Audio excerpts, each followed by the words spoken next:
I give the floor now to the representative of Pakistan. Thank you, Madam President. We would like to also join colleagues in thanking Director General Grossi and Under Secretary General Di Carlo for their briefings. Madam President, Pakistan strongly condemns unjustified and illegitimate aggression by Israel against the Islamic Republic of Iran. Pakistan stands in resolute solidarity with the brotherly people of Iran. We offer our sympathies and condolences on the loss of life and damages due to these heinous attacks. The Israeli military strikes violate the sovereignty and territorial integrity of Iran and clearly contravene the UN Charter and fundamental principles of international law.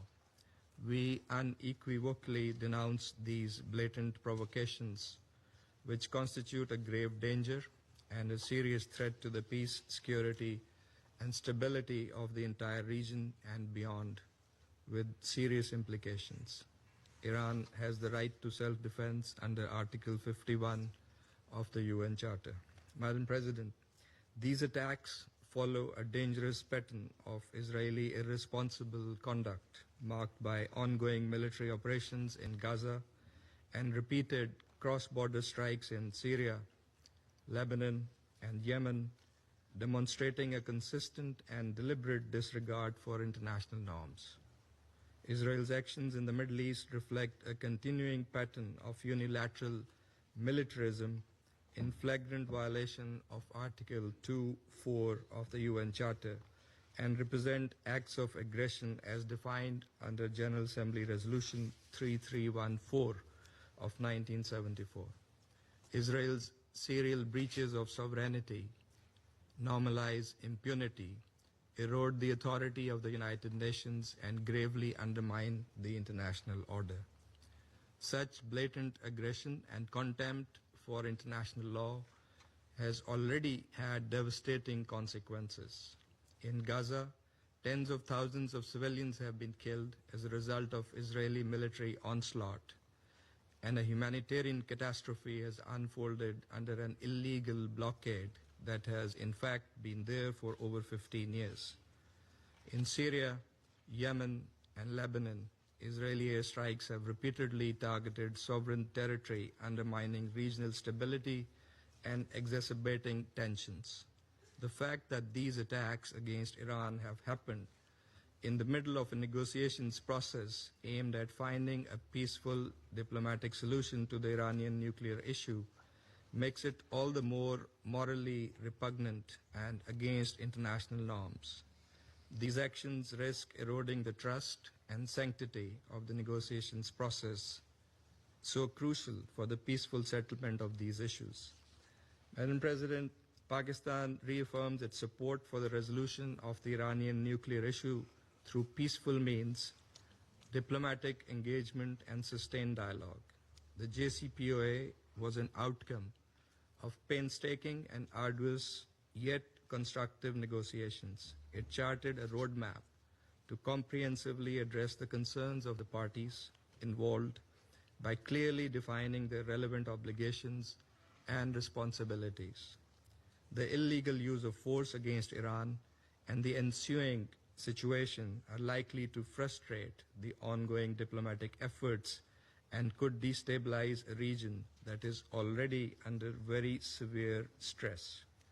The ongoing diplomatic contacts to reach a negotiated deal and other endeavors to promote regional peace and security must not be allowed to be appended.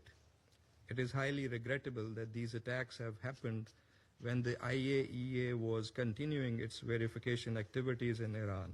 Such actions threaten the IAEA's technical work, which should be supported and not disrupted.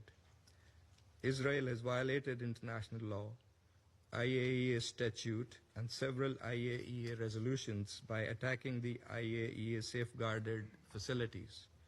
In addition to serious violation of international law, these attacks risk setting a dangerous negative precedent and pose a grave threat to safety of populations in the region and around the globe.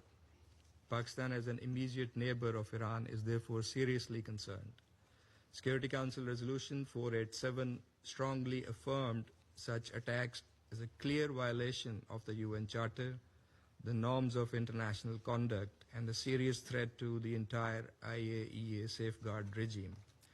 We call on all parties, Madam President, to fulfill their respective obligations and responsibilities and avoid escalation. Even in these testing times, diplomatic engagement and dialogue must be prioritized. Clearly, the international community is in favor of peace and stability in the region. In a few days, next week, the international community, the UN membership, was to come together to express its will to chart the path for the Palestinian state as part of the two-state solution that would usher in the long-awaited, just, and durable peace in the Middle East. Israel's reckless and irresponsible behavior cannot be allowed to jeopardize the efforts for peace, endanger the stability of the entire region, and risk wider escalation, thereby threatening global peace and security. The Security Council bears primary responsibility to maintain international peace and security and to stop this aggression immediately. It must hold the aggressor accountable for its actions. This Council must deny Israel the free hand and the impunity with which it continues to operate in defiance of international law and international opinion. It is also our collective responsibility to reject any notions by anyone, anywhere, that seek to distort, misuse, and abuse the right of self-defense in violation of international law and the UN Charter. Finally, this Council must collectively muster the courage to take positions and adopt decisions that are in full conformity with the Charter of the United Nations. In accordance with its responsibility, the Council should encourage, support, and prioritize dialogue and diplomacy to advance peaceful resolution of conflicts. That is the only viable path forward, as many around the table have also echoed in their comments. I thank you, Madam President. I thank the representative of Pakistan for his statement.